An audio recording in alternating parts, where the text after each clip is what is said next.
그 이유는 제가 갈라디아서를 금요일마다 설교할 때 이와 똑같은 제목으로 한번 설교를 한 적이 있기 때문에 동그라미 2가 주보에 붙어 있는 것입니다. 오늘은 교회력으로 성령 강림 주일입니다. 그래서 오늘 제가 빨강색으로 목회자 셔츠를 이렇게 입고 나왔습니다. 동시에 8번째 야고보서 강의입니다. 다시 야고보서로 정위치 복귀를 했습니다. 여러분, 갈라디아서를 포함하여 13권의 바울 서신의 특징은 대체적으로 믿음, 은혜, 성령을 강조합니다. 외워볼 수 있겠어요?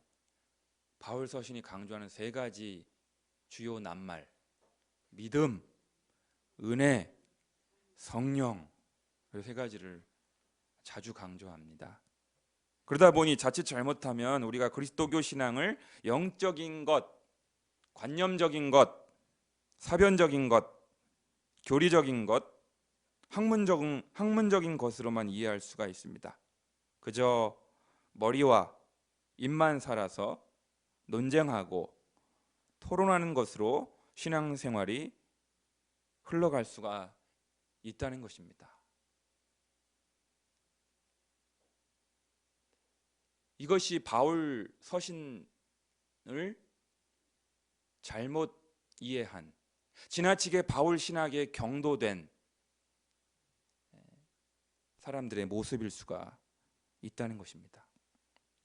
그래서 이 야고보서가 쓰여진 이유가 바로 거기에 있어요, 여러분.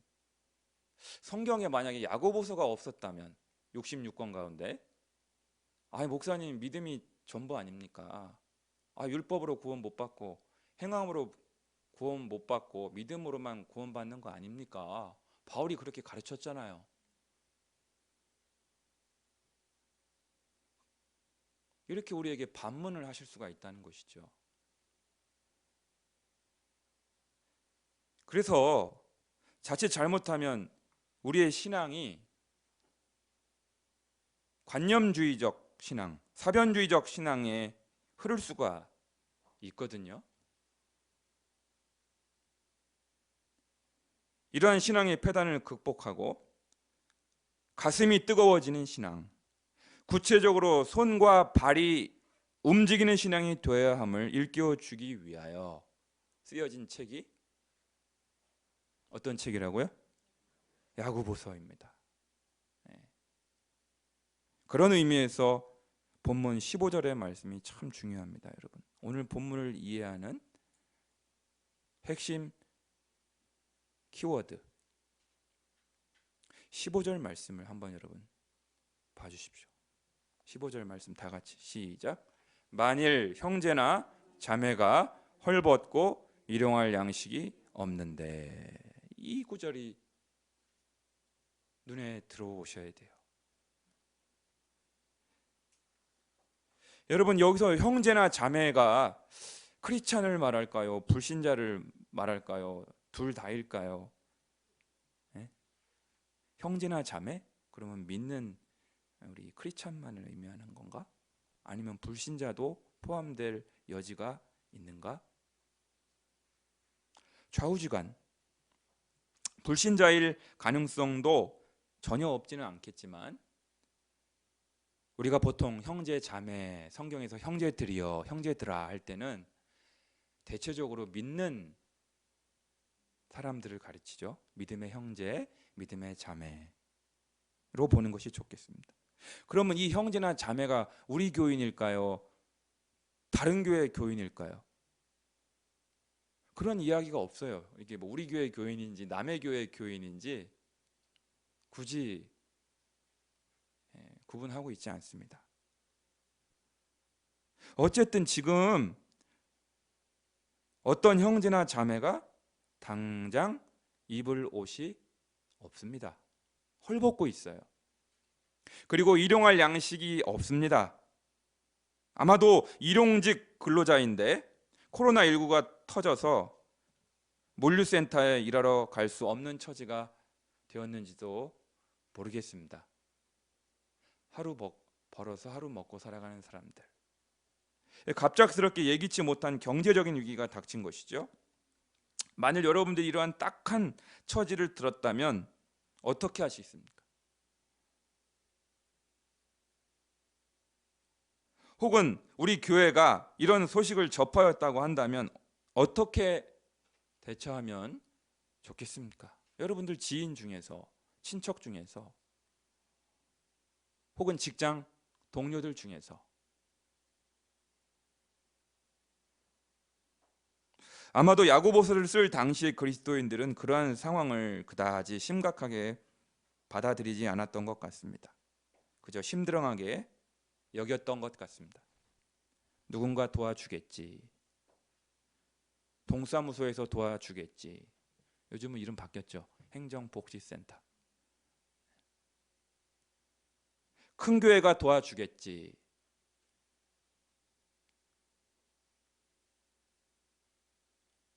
우리 교회는 개척교회인데, 상가교회인데 그냥 넘어가 하면서 소극적인 태도를 보였을지도 모르겠습니다. 그 증거가 16절에 나와 있습니다. 여러분 16절 함께 읽겠습니다. 시작. 너희 중에 누구든지 그에게 이르되 평안히 가라, 덥게 하라, 배부르게 하라 하며 그 몸에 쓸 것을 주지 아니하면 무슨 유익이 있으리요. 여러분 얼마나 은혜스러운 말인지 몰라요. 봐봐요. 평안히 가라. 샬롬을 선포하고요. 지금 날씨가 추우니까 따뜻하게 옷 입고 다녀. 덥게 하라. 어제 하루 동안 한 끼도 밥 못 먹고 쫄쫄 굶고 있다며. 좀 배부르게 좀 다녀. 얼마나 걱정해 주는 멘트예요. 얼마나 축복해 주는 멘트예요. 얼마나 은혜로운 표현이에요. 이처럼 말로만, 입술로만 접대용 멘트를 날리는 것을 무엇이라고 부르냐면 립 서비스라고 부릅니다. 뭐라고 부른다고요? 립 서비스. 여러분 뭐 영어지만 다 아는 거 아니에요? 립 서비스. 사랑하는 열린 광성의 가족 여러분, 왜 이러한 립 서비스 신앙이 잘못된 신앙인지, 말로만 축복하고 말로만 하는 이 신앙이 왜 불완전한 신앙인지 오늘 야고보서는 4가지 근거를 제시하고 있습니다. 왜 이러한 신앙이 잘못된 것인지를 몇 가지? 4가지. 첫 번째, 립 서비스 신앙은 전형적인 귀신들의 특징이기 때문입니다. 누구의 특징이요? 귀신들. 19절 말씀 함께 읽겠습니다. 시작. 내가 하나님은 한 분이신 줄을 믿느냐? 잘하는도다.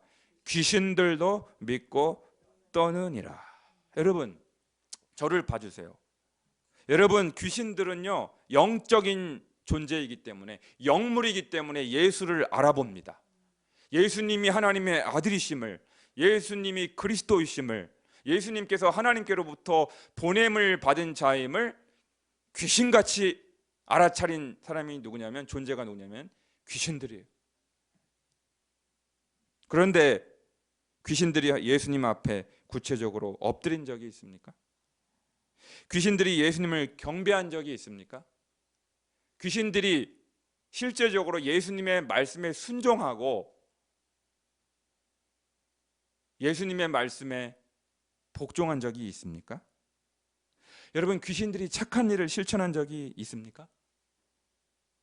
없습니다. 귀신들도 하나님이 한 분이시오 창조주이시며 예수 그리스도께서 장차 종말의 심판자로 다시 오실 것을 교리적으로 알고 있습니다. 믿고 있습니다. 그러나 귀신들은 주님께 복종하지 않습니다. 예수님의 말씀을 실천하고자 하지 않습니다. 선행은커녕 악행을 일삼고 사람들을 거짓으로 속이며 종국에는 파멸에 지옥에 이르게 하는 악한 존재가 바로 귀신들입니다. 귀신들은 악행을 일삼아요. 사람들의 영혼을 파멸시키고 지옥으로 끌어내리고자 지금도 우는 사자와 같이 삼킬 자를 찾으며 돌아다니는 존재, 그게 바로 귀신들이에요. 귀신들이 잘하는 게 바로 립서비스예요. 립서비스. 아, 예수님, 말로만.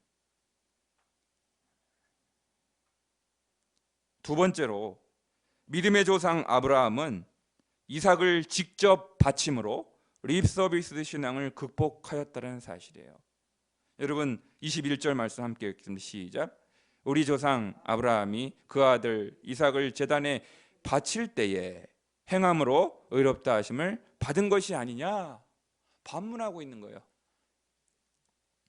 여러분 창세기 22장을 보시면 아브라함은 100세에 얻은 외아들 이삭을 번제로 바치라 하시는 하나님의 명령을 구체적으로 이행합니다. 여러분 물론 아브라함도 인간인지라 번민하며 잠 못 이뤘을 것입니다. 고뇌하였을 것입니다. 아니, 준다고 할 때는 언제고 이제 와서 이삭을 달라는 건 또 뭐야? 이거 병 주고 약 주는 것도 아니고. 엄청난 갈등이 있었을 것입니다. 하지만 아브라함은 하나님의 명령에 순종합니다. 창세기 22장 9절과 10절을 제가 읽어 드리겠습니다. 그냥 들으십시오. 하나님이 그에게 일러주신 곳에 이른지라 이에 아브라함이 그곳에 제단을 쌓고 나무를 버려놓고 그의 아들 이삭을 결박하여 제단 나무 위에 놓고 손을 내밀어 칼을 잡고 그 아들을 잡으려 하니. 이게 뭐예요? 그냥 그럴듯하게 제스처만 액션을 취한 것이 아니라 실제로 막 칭칭 이삭의 몸을 결박함, 제물로 그냥 바쳐가 칼을 쳐들어가지고 그냥. 여러분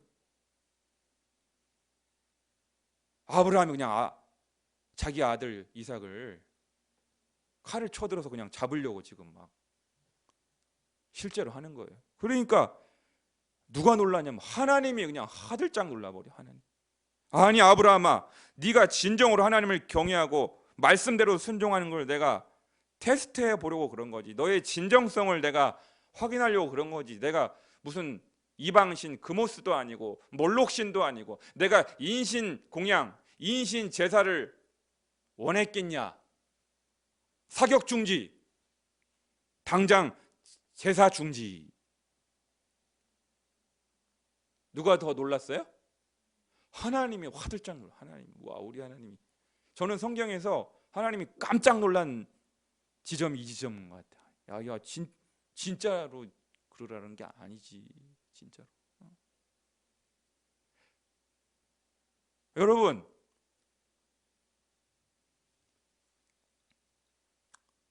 부모한테 불효해가지고 자식이 너 나가 호적 파. 부모가 속상해서 그런 말을 한 거지. 진짜로 가출하라고 그러 호적 파라는 부모 마음이 어디 있어요? 속상하니까, 화가 나서 그런 거 아니겠어요? 창세기 22장 12절에 나옵니다. 사자가 이르시되 그 아이에게 내 손을 대지 말라, 그에게 아무 일도 하지 말라. 네가 내 아들 내 독자까지도 내게 아끼지 아니하였으니 내가 이제야 내가 하나님을 경외하는 줄을 아노라. 아멘. 아멘. 그러니까 물론 아브라함이요, 뭐 중간에 자기 아내를 뭐 누이라고 2번씩이나 속이기도 하고 실수하기도 하고 거짓말도 하기도 하고 좌충우돌하기도 했어요. 그러나 창세기 22장의 지점에 이른 아브라함은 주저함 없이 망설임 없이 하나님의 말씀대로 준행하는, 하나님을 향한 믿음, 하나님을 향한 사랑, 진정한 믿음의 진정성을 하나님 앞에 행동으로, 실천으로 보여준 것이죠. 그러니까 저는 이런 의미에서 아브라함은요, 우리가 보통 아브라함을 믿음의 조상 그러잖아요. 네. 행함의 조상이라고 말해도 과히 틀리지 않았다고 볼 수 있을 것 같아요. 믿음의 조상일 뿐만 아니라 행함의 조상일 수도 있겠다. 아무도 이런 표현하는 사람이 없어요. 책에도 안 나오고. 제가 처음으로 한번 생각해 보았어요. 세 번째로, 기생 라합은 여호수아의 사자들을 몰래 숨겨줌으로 립서비스 신앙을 극복하였다는 사실입니다. 여러분, 구약에 여호수아 2장 얘기를 제가 하자면 여기 나오죠. 오늘 성경에 한번 25절을 함께 읽겠습니다. 시작. 또 이와 같이 기생 라합이 사자들을 접대하여 다른 길로 나가게 할 때에 행함으로 의롭다 하심을 받은 것이 아니냐. 그렇죠? 여러분, 기생 라합이 국적이 어느 나라 사람이에요? 이스라엘 사람이에요? 여리고 사람이에요? 하도 여성 기생 라합 하니까 여러분은 성경이 많이 나오니까 이스라엘 사람인가 유대인인가 여러분 그렇게 생각하실지 모르겠는데, 여리고 가나안 7족속 가운데 이방 민족, 하나님을 섬기지 않는 여리고 족속 사람이에요. 여호수아로 하여금 하나님께서 여리고를 정벌해라, 여리고 땅을 정벌하기에 앞서서 하나님께서 그렇게 명령을 했는데, 여호수아가 정탐꾼을 2명을 파견을 합니다. 그 땅이 어떠한 땅인지 탐색하기 위해서. 그래서 두 정탐꾼은 라합이라고 하는 기생의 집에 유숙하게 되었습니다. 그런데 어찌된 일인지 그만 그 정보가 여리고 왕에게 누설이 되고 말았습니다. 여리고 왕이 보낸 사자들이 라합의 집에 들이닥쳤습니다. 절체절명의 순간입니다. 사실대로 말하면 두 정탐꾼은 죽게 될 것이고, 라합 자신은 여기 첩자가 2명이 숨어 있습니다. 우리 집에 숨어 있습니다. 이것을 밝히면 여리고 나라의 영웅이 되는 거예요. 네. 기생 라합은 평생 동안 호의호식하면서 살지도 몰라요. 그러나 기생 라합은 하나님을 경외한 사람이었습니다. 여호수아가 하나님의 사람임을 알았기에, 그리고 곧이어 여리고 땅이 하나님께 바쳐질 것을 알았습니다. 그래서 목숨을 걸고 두 정탐꾼을 숨겨 주었고요, 성벽 위에 밧줄로 매어 두 사람을 몰래 빠져나가게 해주었습니다. 할렐루야. 행동으로 하나님을, 여리고 왕을 두려워한 것이 아니라, 이방 민족의 왕을 두려워한 것이 아니라 누구를 경외한 거예요? 하나님을 경외하였고 하나님의 백성들을 사랑하였기에 목숨을 걸고 두 정탐꾼을 숨겨주는 행동을 보여준 것이죠.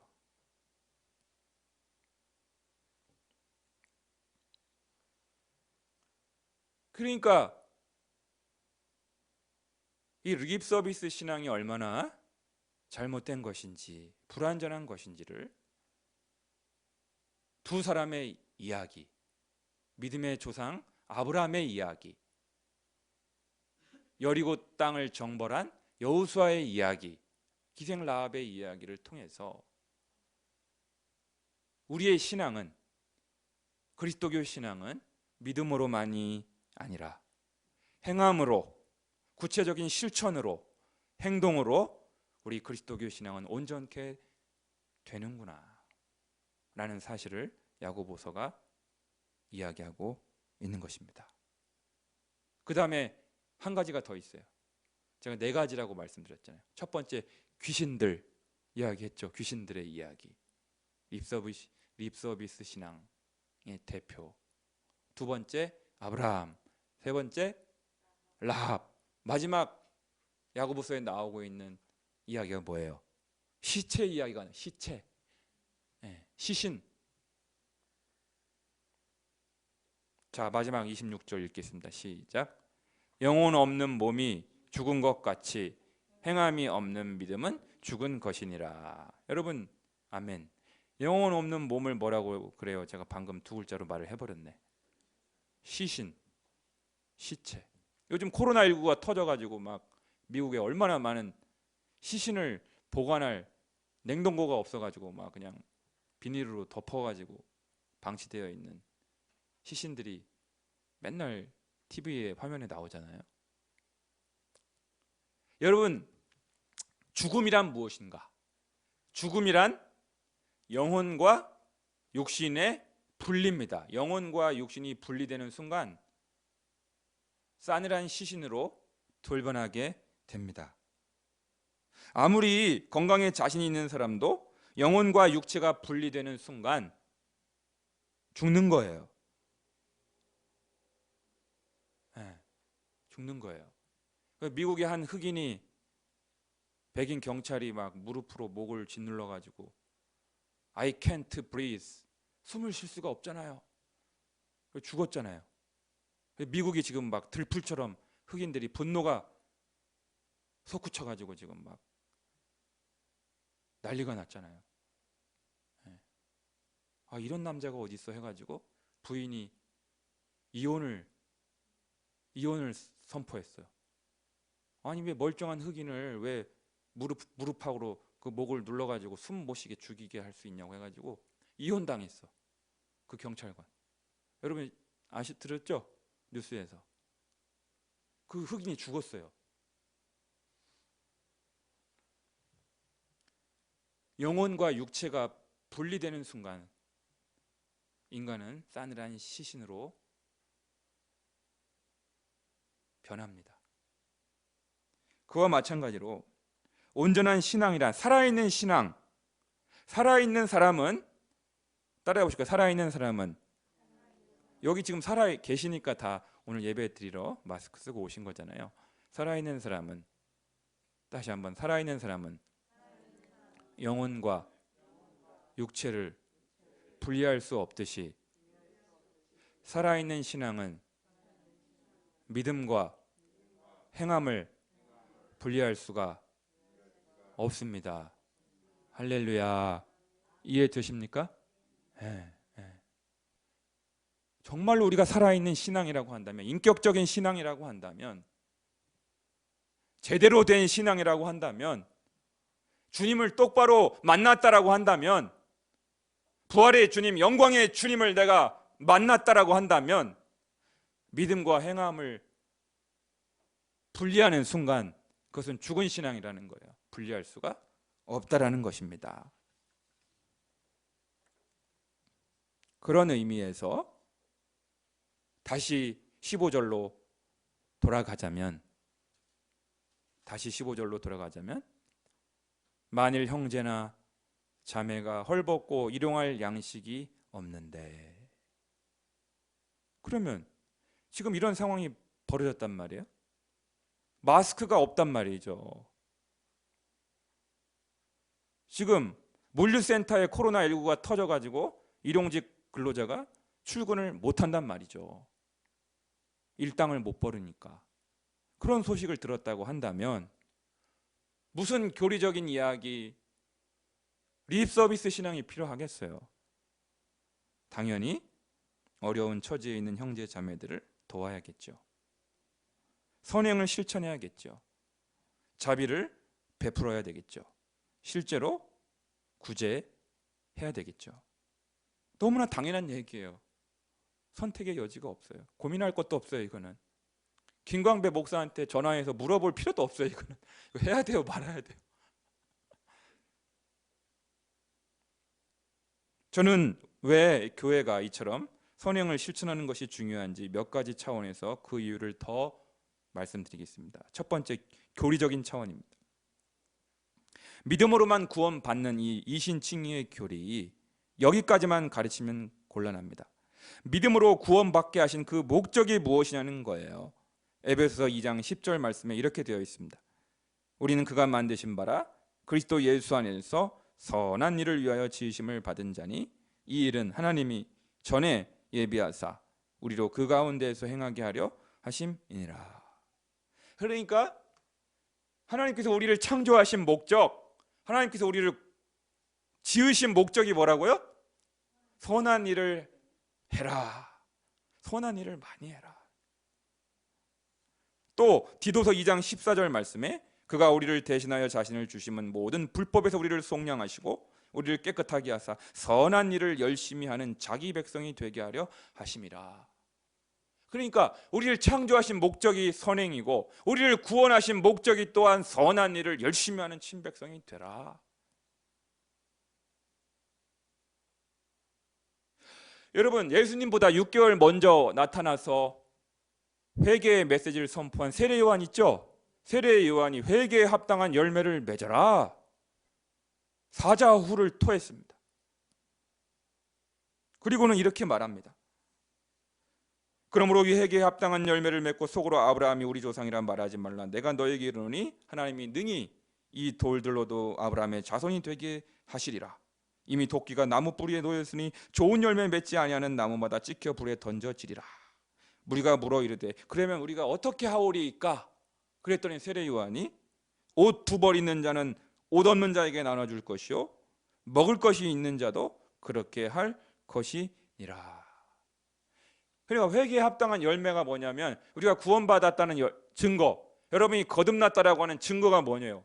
중생했다라고 하는 증거가 뭐예요?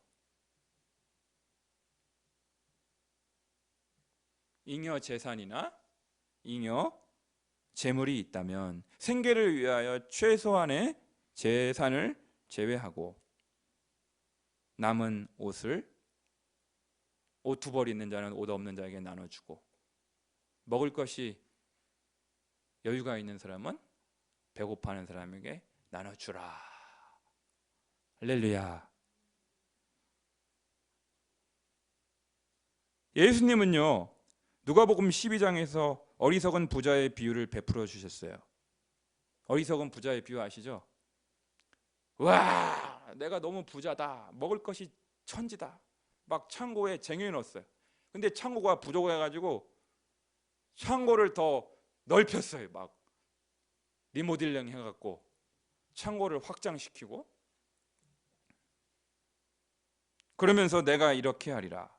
내 곡간을 헐고 더 크게 짓고 내 모든 곡식과 물건을 거기 쌓아두리라.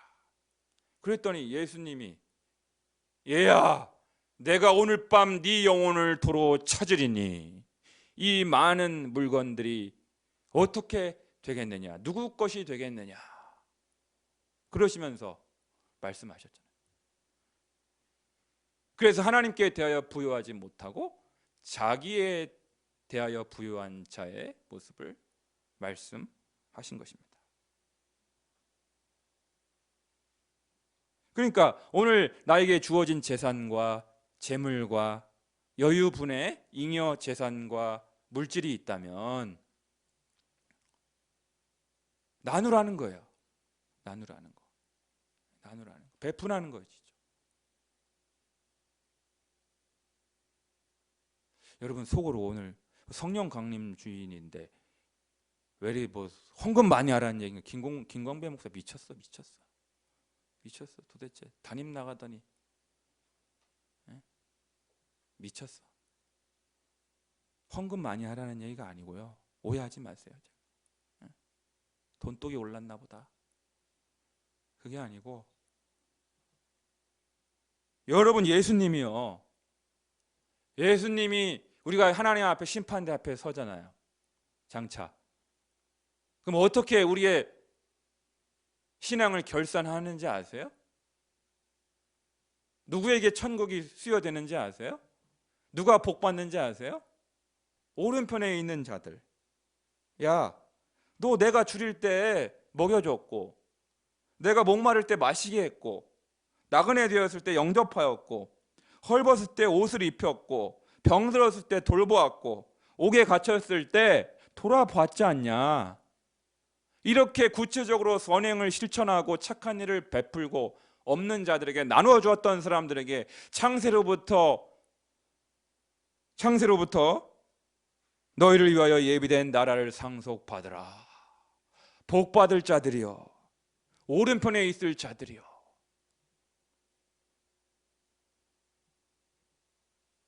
그러니까 김광배 목사 혹시 가톨릭 신부 아니야?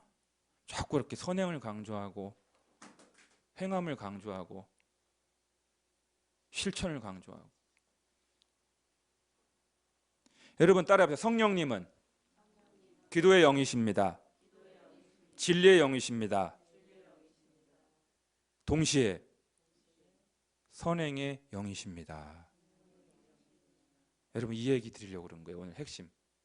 성령님은 기도의 영이시기도 하고 진리의 영이시기도 하시지만 자비의 영이시며 긍휼의 영이시기에 우리가 구체적으로 착한 일을 하도록 감동감화하시고 이끌어 주시는 하나님이셔요. 그래서 오늘 사도행전 10장 38절에 성령님께서 행하시는 놀라운 일을 이렇게 말씀하고 있는 거예요. 하나님이 나사렛 예수에게 성령과 능력을 기름 붓듯 하셨음에 성령과 능력을 기름 붓듯 하셔서 도대체 뭘 하시려고, 왜 성령과 능력을 기름 부었냐 이거예요. 그가 두루 다니시며 선한 일을 행하시고, 할렐루야, 착한 일을 많이 하라는 일입니다. 악한 일에 가담하지 말고. 그러므로 교회가 성령 공동체라는 표현은, 교회는 선행 공동체라는 말과 같은 것입니다. 따라해볼게요. 교회는 성령 공동체입니다. 선행 공동체입니다. 저는 제주와 일산에서 10년 넘게 제법 큰 교회 부목사 생활을 마치고 하나님의 은혜로 작년 9월 29일에 열린광성교회를 개척하게 되었습니다. 과부 사정은 호라비가 안다고 개척교회를 담임하게 되니까 개척교회 목사님들의 심정을 알게 되었습니다. 작은 교회 목사님들의 형편을 알게 되었습니다. 큰 교회 부목사로 있을 때는 이런 거 잘 몰랐어요. 눈이 가리워져서 상가 임대료를 낼 수 없어서 투잡을 뛰시는 목사님들을 만나보게 되었습니다. 코로나19로 선교지로 가지 못하고 국내에 머물러 계시는 선교사님들이 많다는 이야기를 기독교 방송을 통해서 듣게 됩니다. 그럼에도 불구하고 개척교회인 우리 교회에 넘치는 복을 베푸신 것은 우리만 배불리 먹으라는 것이 아닌 줄 믿습니다. 우리보다 더 열악한 형제 자매들, 어려운 처지에 있는 성도들, 저보다 더 궁핍한 처지에 있는 목회자들, 선교사님들을 도우라는 주님의 엄중한 명령인 줄 믿습니다. 그래서 우리 교회 입구에 들어오면 세 번째 비전이 세상을 향해 열린 선교 공동체. 세상을 섬기자, 구제하자, 선교하자, 가난한 목사님들 돕자, 선교 못하고 계시는 선교사님들을 돕자, 그 비전을 적어 놓은 것입니다. 그렇습니다. 교회는 가두리 양식장이 되어서는 안 됩니다. 흘러가는 강물이 되어야 합니다. 그리할 때 우리 하나님께서는 그 나머지 것들까지도 다 채워주시고 더해 주실 것입니다. 먼저 그의 나라와 그의 의를 구하라. 그리하면 이 모든 것을 너희에게 더하여 주실 줄로 믿습니다.